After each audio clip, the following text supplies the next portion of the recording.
यार 2024 की दिवाली तो हो गई है, और जो स्टूडेंट 2025 में दिवाली एक मेडिकल कॉलेज में मनाना चाहते हैं, चाहे वो गवर्नमेंट हो या प्राइवेट हो, उन्हें एक क्वेश्चन बहुत बड़ा सता रहा है कि कुछ रिफॉर्म्स आने वाले हैं एग्जामिनेशन में, क्या पेपर टफ होगा या इजी होगा, उसका कट ऑफ पे क्या इम्पैक्ट होगा। सबसे इंपॉर्टेंट चीज़, कौन कौन से चेंजेस इस साल हमें फेस करने पड़ेंगे। अगर 2024 में मैंने ड्रॉप लिया है, 2023 में भी मैंने ड्रॉप लिया था, तो क्या मैं एलिजिबल हूँ उसके लिए या नहीं। और सबसे इंपॉर्टेंट चीज़, क्या मुझे नेक्स्ट ईयर कॉलेज मिल पाएगा, कोई ऐसे चेंजेस तो नहीं है जिसकी वजह से मुझे कॉलेज नहीं मिलेगा। तो ये सारी की सारी चीज़ें हम जानते हैं। लेकिन स्टार्ट करने से पहले मेरी रिक्वेस्ट ये है, चैनल सब्सक्राइब करके रखो आप। क्यों? क्योंकि मेरा पर्सनल एम है 15,000 स्टूडेंट्स को एक MBBS सीट दिलाना, ताकि वो डॉक्टर बन सके, क्योंकि इंडिया में डॉक्टर की बहुत ज़्यादा ज़रूरत है। मैं पर्सनली चाहता हूँ कि मैं 15,000 स्टूडेंट्स को वो जो सपना है वो पूरा करवा सकूँ। अब ये आपको डिसाइड करना है, गवर्नमेंट या प्राइवेट। कमेंट करके बताओ तो मुझे पता चल जाएगा कि मुझे वीडियोस कैसे बनाने। चलो अब डिस्कस करते हैं कि रिफॉर्म्स क्या आ रहे हैं, क्या पॉसिबिलिटी हो सकती है, और मतलब वो ऐसे चेंजेस होंगे या नहीं। सबसे पहला रिफॉर्म आ रहा है mobile based test. Mobile based test का मतलब ये है कि आपके पास जो फ़ोन है, आप अपने घर पे बैठोगे, फ़ोन पे ही एग्ज़ाम दोगे। ऐसा नहीं होगा, ऑब्वियस सी बात है। जो रिफॉर्म आया है वो ये बोल रहा है कि हम इसे ऑनलाइन करते हैं, जैसे कि IIT JEE का एग्ज़ाम होता है। उसमें क्या होता है, आपका कंप्यूटर बेस्ड टेस्ट होता है, और कंप्यूटर बेस्ड टेस्ट एक कॉलेज या स्कूल के इंफ्रास्ट्रक्चर में होता है।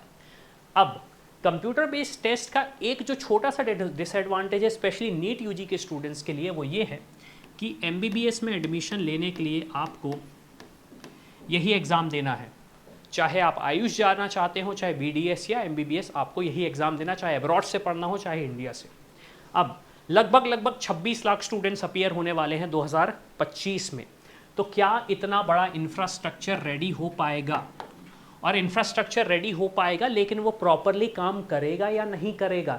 ऐसा तो नहीं कि सर्वर में कुछ दिक्कत आ जाए, ऐसा तो नहीं कि कंप्यूटर ना चले। तो उन्होंने एक और सजेशन दिया कि हम इसे हाइब्रिड भी कर सकते हैं, कि कुछ स्टूडेंट्स के लिए ऑनलाइन होगा, कुछ स्टूडेंट्स के लिए पेपर बेस्ड एग्जाम होगा।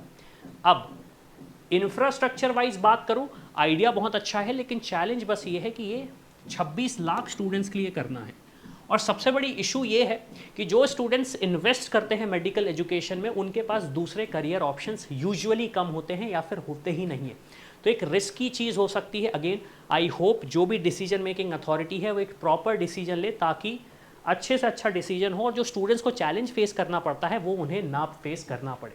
चलिए अब हम दूसरे रिफॉर्म की तरफ बढ़ते हैं। दूसरा रिफॉर्म जो हमारे पास आया है, दूसरा रिफॉर्म ये बोलता है कि हम इसे 2 स्टेप भी कर सकते हैं। पहला क्वालिफाइंग, मतलब जैसे JEE का एग्ज़ाम होता है, पहला हो जाता है मेंस और दूसरा फिर होता है एडवांस।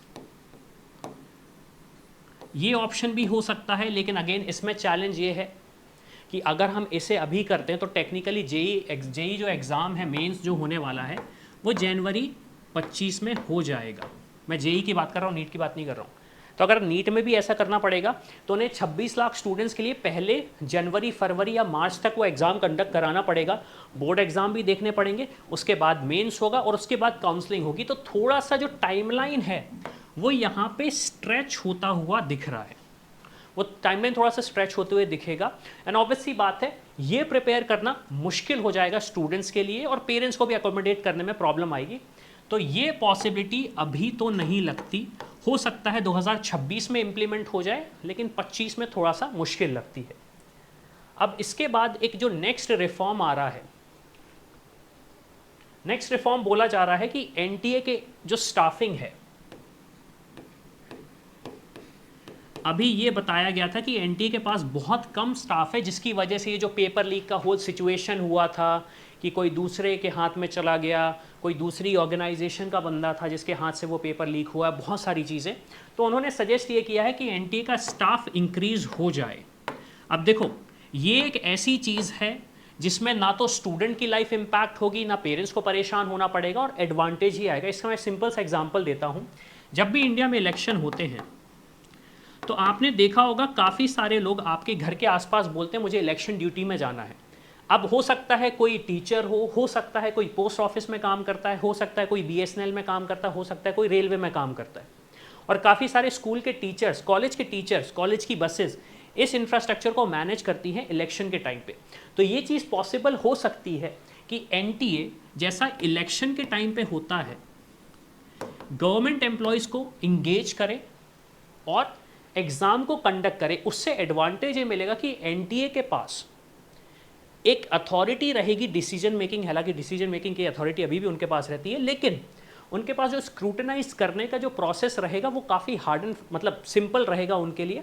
और जो पेपर लीक है अगेन, वो प्रॉब्लम कम हो जाएगी या मिटिगेट हो जाएगी, जिससे जो स्टूडेंट्स को एक जो ट्रस्ट फैक्टर चला जाता है, जैसे इस साल काफ़ी सारे स्टूडेंट्स ने बोला कि NTA this and NTA that, तो ये जो ट्रस्ट फैक्टर है वो पेरेंट्स का बना रहेगा। क्यों? क्योंकि एमबीबीएस की सीट में एडमिशन लेना या एमबीबीएस कॉलेज में एडमिशन लेना आसान नहीं होता। नीट एग्ज़ाम क्लियर करने के बाद भी मैं पर्सनली चाहता हूँ स्टूडेंट्स को एडमिशन नहीं मिल पाता।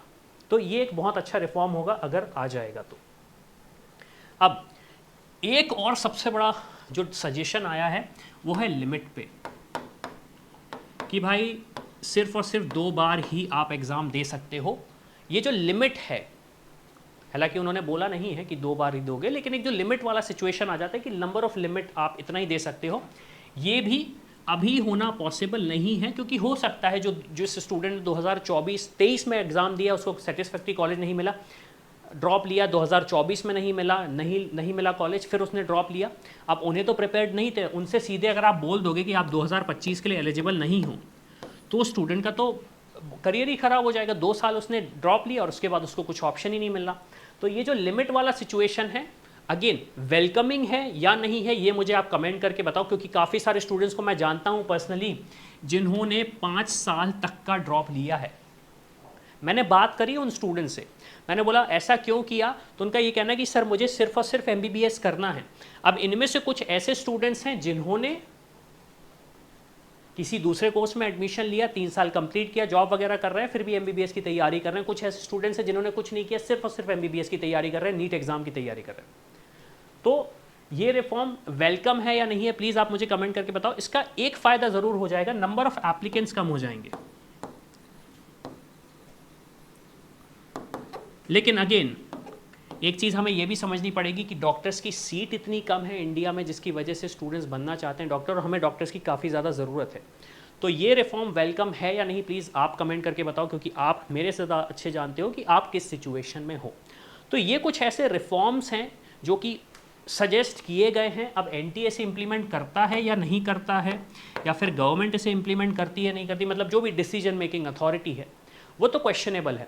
लेकिन मेरा एक सजेशन आपको ये है कि ये जो रिफॉर्म्स हैं, इनके अलावा भी आपके दिमाग में कोई एक ऐसा रिफॉर्म होगा जो आपके हिसाब से अच्छा होगा, लेकिन आप सोचते हो कि इसकी कोई वैल्यू नहीं है, तो उससे अगर आप कमेंट करके बताओ तो मैं कोशिश करूंगा कि अच्छे से अच्छे रिफॉर्म्स को मैं लाइक भी करूंगा पर्सनली, और उसे हम पिन कमेंट भी करेंगे। तो इनकेस फ्यूचर में कोई देख रहा है इस वीडियो को जिसके पास एक डिसीजन मेकिंग अथॉरिटी है, और अगर आपका कमेंट उसे समझ में आता है, तो वो शायद उस रिफॉर्म को ला सके। अब अगेन क्रेडिट मिलेगा नहीं मिलेगा ये मैं नहीं जानता, लेकिन हम कोशिश ज़रूर कर सकते हैं, हम कमेंट करके बता सकते हैं कि हमारे हिसाब से ये चेंजेस होने चाहिए, हमारे हिसाब से ये चेंजेस होने चाहिए। अब सबसे बड़ा क्वेश्चन ये है कि कट ऑफ पे क्या इम्पैक्ट जाएगा, पेपर टफ होगा या नहीं होगा। तो ये रिफॉर्म कहीं नहीं आया है कि पेपर टफ होगा या सिंपल होगा, क्योंकि ये रिफॉर्म में नहीं आ सकता। और दूसरी चीज़ जो चेंजेस उन्होंने बताए हैं, अगर वो दो सेट में पेपर होता है तो ऑब्वियस सी बात है फिर उन्हें 2 बार पेपर बनाना पड़ेगा। और एक सबसे बड़ा चैलेंज ये भी आता है कि अगर कंप्यूटर बेस्ड टेस्ट होता है तो जो पेपर लीक करते हैं उनके लिए चैलेंज ये आएगा कि ये पेपर आप डिजिटली सेंड कर सकते। तो इससे हो सकता है कि आपको जो लीक का सिचुएशन है वो कम हो जाए, लेकिन अगेन हम नहीं जानते कि क्या चेंजेस होंगे। तो अगेन आप कमेंट करके बताओ। सो फाइनली आई होप आपको सारी चीज़ें समझ में आई होंगी। कट ऑफ पे इम्पैक्ट अगेन कुछ नहीं कहा जा सकता क्योंकि एग्ज़ाम अभी होना बाकी है, लेकिन मेरी एक्सपेक्टेशन यही है जो मैं पहले से बोलता आ रहा हूँ, अराउंड 660 के अगर आपका स्कोर आता है तो एक government medical college all India कोटे से आपको मिल जाएगा। ये हमारा एक्सपेक्टेशन है। ये मैं जनरल कैटेगरी की बात कर रहा हूँ, बाकी कैटेगरीज के लिए मैंने सेपरेट वीडियो बनाया हुआ है। तो प्लीज़ कमेंट करके बताओ क्या सोचते हो आप, और चैनल को सब्सक्राइब कर लेना। 15,000 डॉक्टर मुझे बनाने हैं, तो मैं चाहता हूँ उनमें से एक आप भी हो।